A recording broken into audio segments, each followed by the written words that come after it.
mong walang pagkain, gaano kaya katagal pang maghihirap ang ating mga OFWs. Mga kababayan, kung hindi dahil sa mga OFWs na nagpapasok halos ng 17 bilyon dolyar sa Pilipinas, buwan-buwan sa pamamagitan ng kanilang sakripisyo, matagal lang bumaksak po ang ating ekonomiya. Pinapatunayan po natin to na ang tanging mahihirap pa rin ang bumubuhay sa ating bansa at hindi yung mga elitista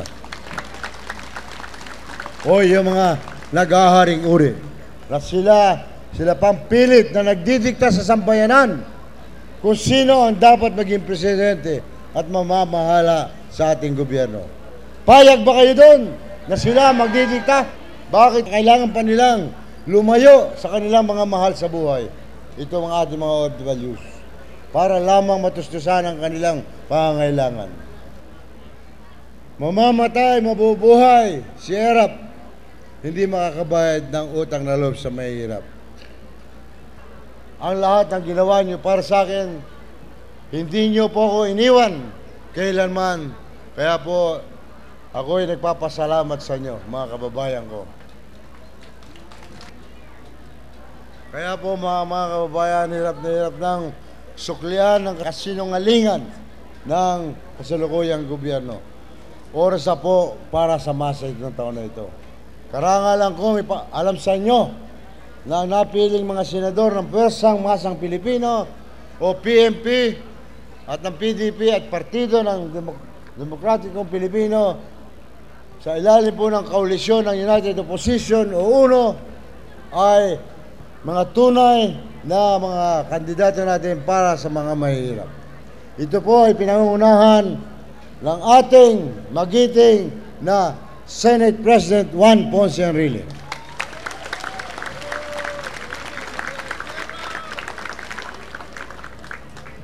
Yan rin po ang kauna-unahang masasabi natin na tunay na bayani ng EDSA 1. Siya po ang nag-umpisa nun.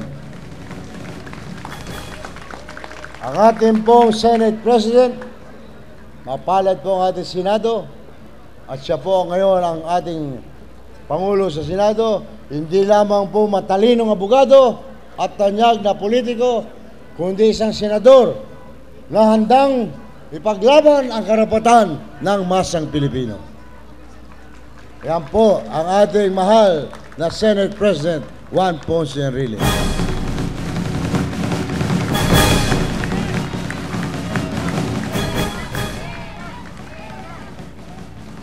Ganon din po ang aking anak na si Senate President Pro Tempore Jinggoy Estrada.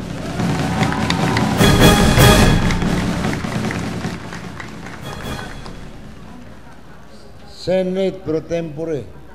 Ako naman din daw po ay naging senador, sabi niya. Pero hindi raw ako naging Senate Pro Tempore. Kaya mas magaling daw po siya sa akin. Sabi ko naman sa kanya, mas pogi naman ako sa'yo. Bella.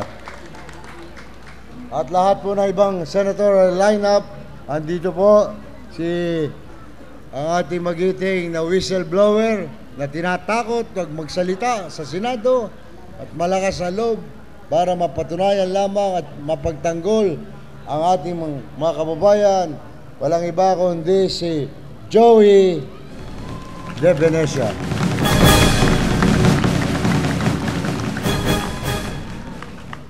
Ganon din po, hindi natin nakasama dito ang ating pong isang kandidato na nakakulong pa ho at isang tao may paninindigan, may prinsipyo at ginagalang hindi lamang ng mga kapwa niya sundalo, kundi pati lahat ng mga sibilyan.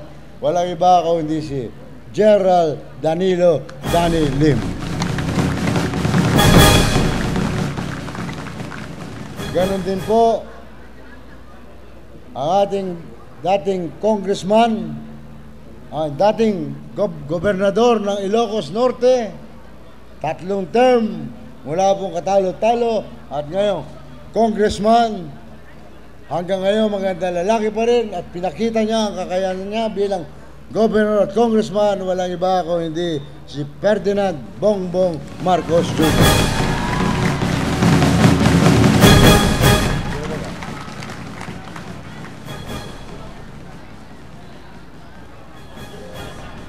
Ganun din po, magre-representa ng Mindanao at magiging guest candidate natin ay walang iba kung hindi si Congressman Ompong Plaza.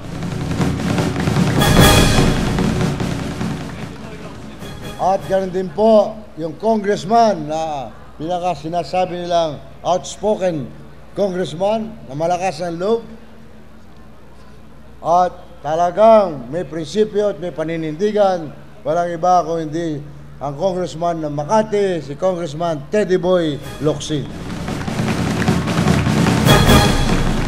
At ang ating pong guest, yung matapang na senadora na walang makalaban pagdating sa debate, siya ang ating magiging guest candidate. Walang iba kung hindi si Senator Miriam Defensor Santiago.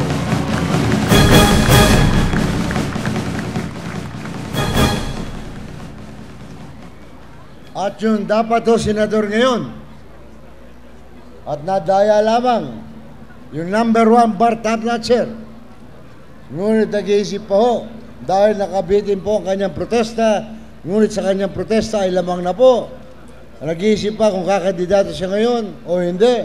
Pero nakalain na po siya sa atin ang number 1 bar top notcher, Senator Coco Pimentel.